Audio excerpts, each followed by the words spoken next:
today we're joined by Orme. Guys, if you want to introduce yourself and say hello, and we'll start our walk. Hi, I'm Jimmy, I play bass. I'm Luke, I play drums. And I'm Tom, and I play guitar and do vocals. Let's do it. So you guys are playing the EMP stage later today, I believe? Yes, yeah, we are. 5 to 5. Yes. Yeah, For those in the past, it's 5 to 5. Yeah, it's a cool stage, man. It's like the purgatory between like the main stage and everything, but it's a purgatory you want to be in because it's heavy as shit and you're going to get new fans hopefully, so yeah, should be cool. And what can the crowd expect from you guys today? Trance-inducing drone, I'd say, yeah. Amps, hopefully. Amps melting, hypnotising drums, yeah.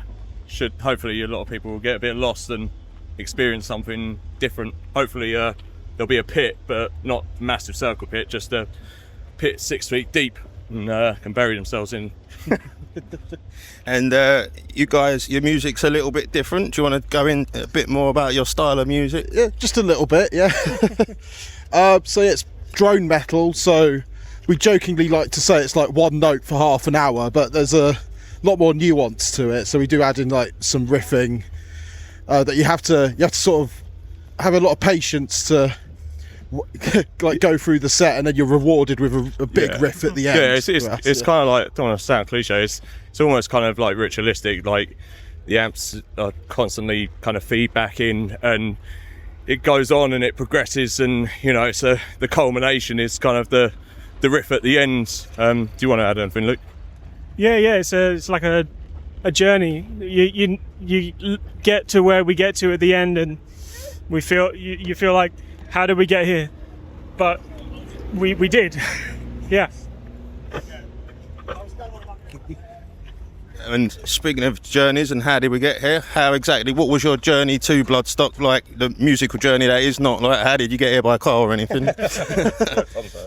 Well, we've been a band now about 7-8 years, something like that. So we just started off like droning away in like our local metal scene, which was already turning a few heads in strange ways.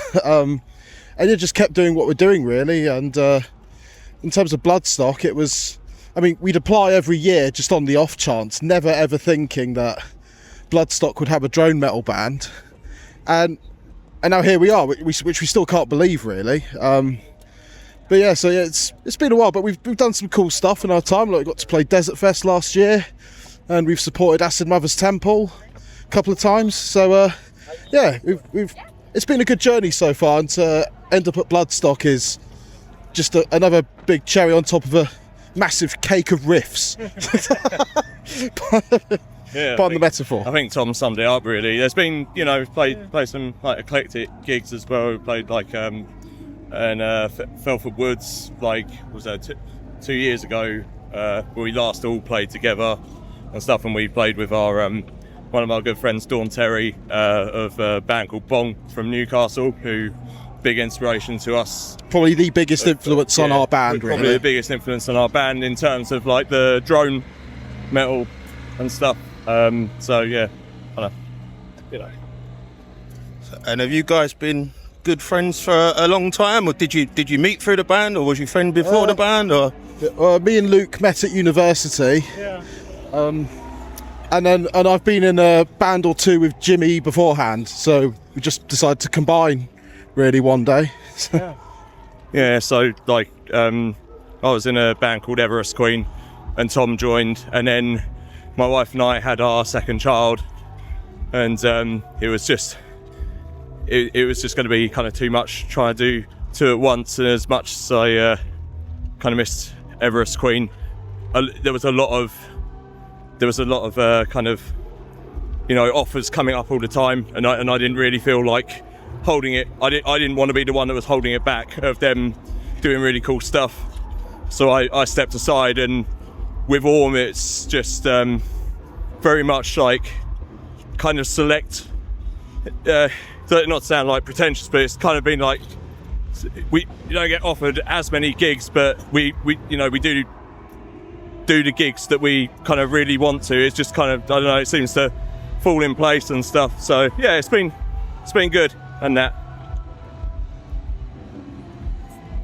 So what inspires your music style? All sorts of stuff. Yeah, all sorts really. Because I think between us we have quite an eclectic taste. So it's not just metal. There's like a lot of experimental music as well, and well, especially from you, Luke, with your math rock and stuff. Yeah, like, I love a bit of math rock as the drummer, time signatures, all that sort of thing. Yeah, Mars Volta, that sort of genre. Love that. But also like a lot of horror movies and just sort of taking inspiration from other places as well. Lovecraft and atmospheric stuff. All sorts, all over the place, really. yeah. And whereabouts are you with music at the moment? Have you got any music coming out, or have you recently released any music? We're in the process of writing some new material. So last year was quite busy for us release-wise. We'd released an ambient split EP with another drone act from Newcastle called Wreaths, and then we did we released a 24-minute death doom epic called No Serpents, No Saviours. So and now we're just working on some new stuff that's quite trippy, bringing back some drone elements, and yeah, it should be quite interesting musically from what we're doing so far. And have you got some more shows lined up after Bloodstock? I think just one more. I think we're playing Cambridge. No, sorry, we're playing the Black Heart in London, aren't we? Slab Dragger, who kindly asked us to be on, and there's a few others on that, and I cannot remember for the life of me. Monolithian. Oh yeah, Warp Monolithian. Stormer. Yeah, it should be good. And that's at the Black Heart. And then, yeah, like Tom said, one in Cambridge, I think, hit the 6 bar. Yeah. In September. Yeah, that's with Aeronaut. Yeah. Another good local band from our area. Yeah. They're fantastic. Good guys, so, good guys, good band. Yeah. What does time off look like for you guys when you're not playing and when you're not making music? What's your downtime and your chill time like? If you get any, of course. For me, it's writing riffs for other things, if not Orme, but obviously trying to spend time with my wife and my 2 children, and just don't know. I'm a metal nerd, so I'm always record collecting or something like that. It's it's busy. It's a good cycle, but that's it for me. Yeah, I think all 3 of us are in at least a couple of bands. So yeah, there's a lot of music. I love to go to the cinema, so spend a lot of time doing that, and watching films. Yeah. And we're all fans of music here. We're all here for the other bands as much as you guys, and we enjoy our metal. What bands have you seen, or are you going to see today if you manage to? Caught the End of Wall. They were really good. I mean, for me, like Emperor and Undeath have been my personal highlights, but I like it extreme, to be fair. Yeah, and Mastodon and Gojira for me are highlights I'm looking forward to today. Yeah, I absolutely loved Kubla Khan on the Saturday. I love my beatdown hardcore, and I really like Ministry as well. They were one of my favourites of the weekend so far. And the last question we've been asking everyone is, what are your thoughts to next year's Bloodstock with the 2025 announcement?